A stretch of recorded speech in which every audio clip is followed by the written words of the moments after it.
যুক্তরাষ্ট্রের president Donald ট্রাম্পের শুল্ক বৃদ্ধির ঘোষণার আগেই গেল ৮ মাসের মধ্যে সর্বোচ্চ পর্যায়ে পৌঁছেছে ভারতের পণ্য বাণিজ্য ঘাটতি।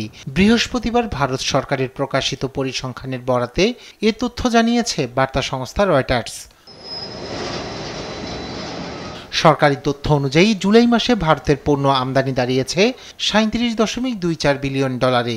এই হিসাব জুনের ৩৫.14 বিলিয়নের তুলনায় বেশি। অপরদিকে আমদানি বেড়ে হয়েছে ৬৪.59 বিলিয়ন ডলার।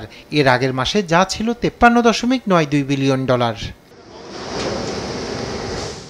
রাশিয়ার কাছ থেকে তেল কেনা অব্যাহত রাখার জন্য গত সপ্তাহে ভারতের পণ্যের উপর অতিরিক্ত ২৫% শুল্ক আরোপ করেছে ট্রাম্প প্রশাসন।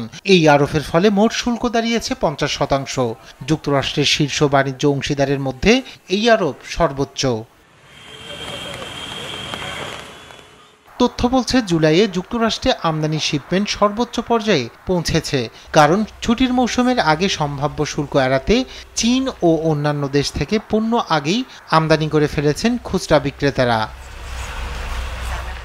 ইঞ্জিনিয়ারিং, ইলেকট্রনিক্স এবং গহনা পণ্যের মাধ্যমে জুলাইয়ে পণ্য ও সেবার রপ্তানি বৃদ্ধি পেয়েছে বলে মনে করছেন ভারতীয় কর্মকর্তারা।